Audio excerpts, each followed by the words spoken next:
الحقيقه انه فقره جوه الصوره اللي بنقدمها لحضراتكم كل يوم ثلاث بننفرد بيها قوي، ومش بس قناه النيل الثقافيه وبرنامج يوم جديد تحديدا، ولكن تعتبر هي الفقره الوحيده اللي بتقدم مش عايزه اقول المكفوفين، ولكن ذوي القدرات الخاصه باشكالها المختلفه او باشكالهم المختلفه بنقدمهم لحضراتكم.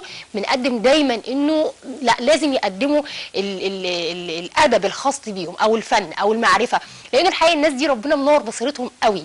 معانا النهارده في فقرتنا فقره جوه الصوره المنشد محمد عبد المنعم. صباح الخير يا استاذ محمد. صباح الخير يا فندم.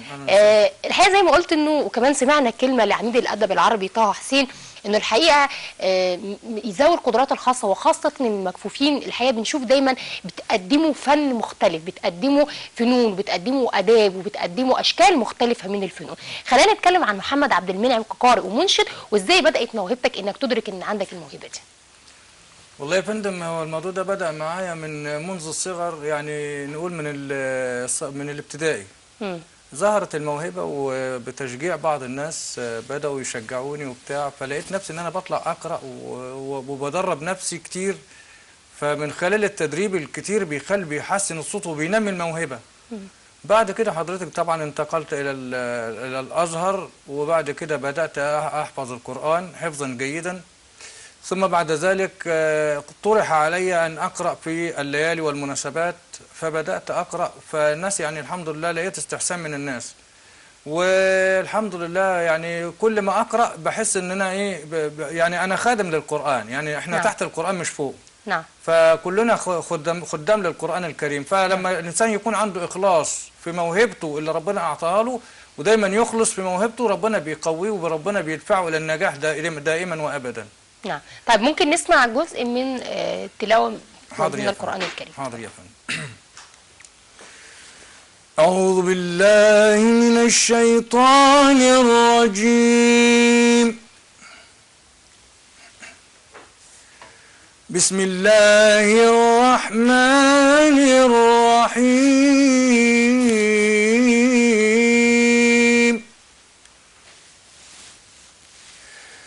يا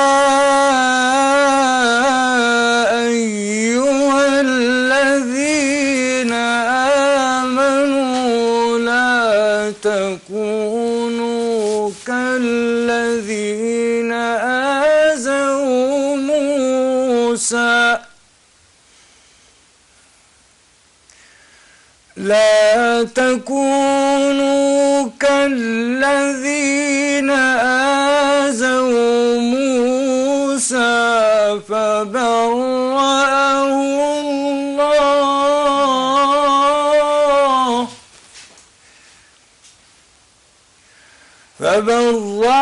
الله مما قالوا وكان عند الله وجيها. يا أيها الذين آمنوا اتقوا الله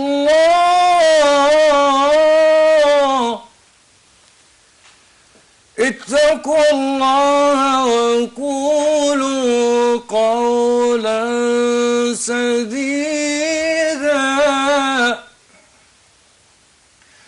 يصلح لكم أعمالكم ويغفر لكم ذنوبكم، ومن يطع الله ورسوله فقد فاز. ومن يطع الله ورسوله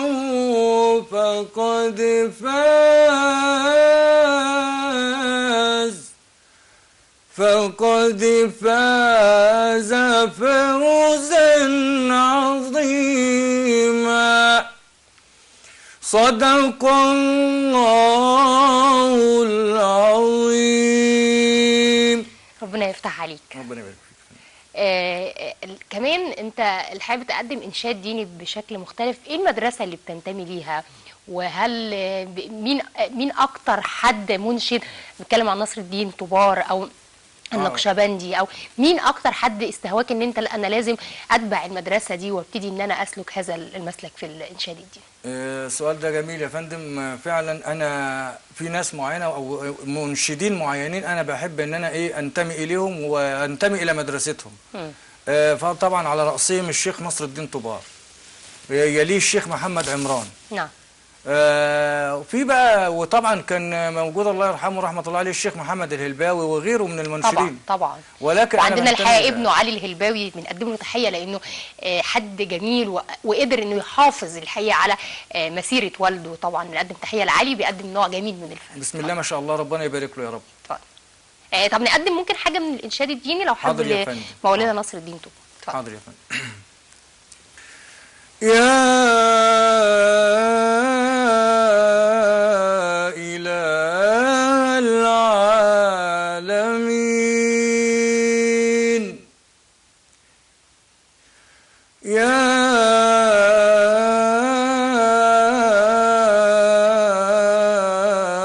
إله العالمين، حنيني دائم، حنيني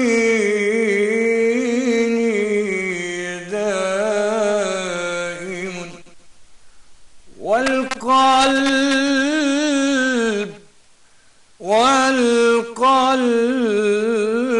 شاك عليل، سال دمعي يا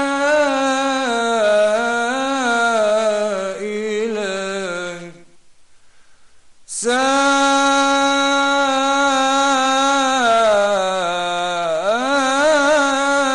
دمعي يا إلهي، ولولا غربتي ما كان دمعي يسيل. الله الله الله الله عليك، جميل. مش عارفه دايما مش ببقى عايزه اسال السؤال ده، بس الواقع خلانا لازم نساله. فكره ذوي القدرات الخاصه، وقد ايه انه الحقيقه احنا المجتمع كله بيواجه مشاكل، وانتوا بيبقى لكم حقوق علينا مش قادرين نقدمها للاسف. اهم المشكلات اللي بتواجهك وفي الشارع المصري، حتى في حياتك العاديه، ان انت بتروح مشوار او اهم ايه المشكلات اللي بتواجهك في الشارع؟ اسمحي لي اولا احيي حضرتك تحيه خاصه للسؤال ده، لانه مهم جدا جدا، وانا كان يسعدني ان السؤال ده يتسال. المكفوفين والمعاقين يا فندم، احنا عايزين نتكلم بصراحه، احنا في قناه محترمه وقناه حره، عايزين نتكلم بصراحه. كان في ملتقى قبل كده اتعمل اسمه ملتقى الوظيفي لذوي الاعاقه. صحيح. البرنامج ده لا يعني انا مش حاسس انه متنفذ على ارض الواقع، وفرحنا كلنا، وفي مكفوفين وفي معاقين فرحوا جدا جدا على ان هم هيبقى لهم قيمه في المجتمع، ان هم يقدروا يمارسوا عمل او يبقى لهم وظيفه او يبقى لهم كيان في المجتمع. لكن سرعان ما تبدد هذا الامل، لانه ما سمعناش عن ان في حاجه حصلت للمكفوفين او المعاقين. فالمكفوف او المعاق محتاج ايه يا فندم؟ محتاج حفظ ماء وجهه. حفظ ماء وجهه ازاي؟ ان يلاقي له حاجه تغنيه عن انه يسال اي حد. يتلاقي حاجه، يتلاقي له كرامه في البلد، يتلاقي له يعتنى به كما يعتنى بالاسوياء. صحيح. معلش يا فندم، السؤال برضه له بقيه. في البلاد، في امريكا او في المانيا او في اي دوله اجنبيه، حضرتك بنلاقي انه المكفوفين او المعاقين لهم قانون ولهم نظام ولهم احترام في بلادهم. صحيح. هكذا يعني الكلام ده لما يكون بره في دول يعني الاسلام فيها مش منتشر كانه يعني مش زي عندنا هنا في مصر. صحيح. او في الدول العربيه. صحيح. طب ليه ما يبقاش عندنا احنا اكتر من كده، ويبقى المكفوف له كرامته والمعاق له كرامته؟ ليه ما بيتنفذش ده يا فندم على ارض الواقع؟ بنتكلم كتير ولكن دون جدوى، ما فيش فايده. انا بوجه كلمتي للسيد رئيس الجمهوريه اللي قال الكلام ده قبل كده، الاستاذ السيد الرئيس عبد الفتاح السيسي، كذلك السيد رئيس مجلس الوزراء اللي حضر بنفسه المؤتمر. وبقول له يا فندم طيب المؤتمر اتعمل، ايه اللي بقى اللي ما وصلكش؟ ايه اللي مش قادر تاخد حقك فيه بشكل اساسي؟ اللي مش قادر اخد حقي فيه فرصه عمل يا فندم. انا عاوز فرصه عمل. بنقول انا كلمت قبل كده في احدى المحطات عن فرصه العمل ديت، وقال لك طب هناخدهم حتى من ضمن ال 5%. كان في وزاره الاوقاف نشروا بيان على النت ان هم ايه اللي محتاجين، الناس اللي عايزين يخشوا في الاوقاف. طبعا قدمنا، جابوا لنا اعاقه، قال لك اللي سنه فوق 40 سنه ما ينفعش. طب مالكش دعوه بالسن، خليني يا اخي خدني من ضمن ال 5%. نعم. ما تاخدنيش بالسن، خدني من ضمن ال 5% اللي المفروض يجب ان تفعل في الدوله على مستوى الوزارات وعلى مستوى الشركات وعلى مستوى الدوله بصفه عامه. يعني المفروض ده يتحقق يا فندم. طيب خليني اختم بقى يعني ابتهال او بانشاد تقدمه. اتفضل. حاضر يا فندم، حاضر يا فندم. بسم الله الرحمن الرحيم. إن الله وملائكته يصلون على النبي يا أيها الذين آمنوا صلوا عليه وسلموا تسليما. سيدي يا رسول الله، يا حبيب الله، يا نور الهدى، يا رسول الله. كل القلوب إلى الحبيب تميل، ومعي بهذا شاهد ودليل. أما الدليل إذا ذكرت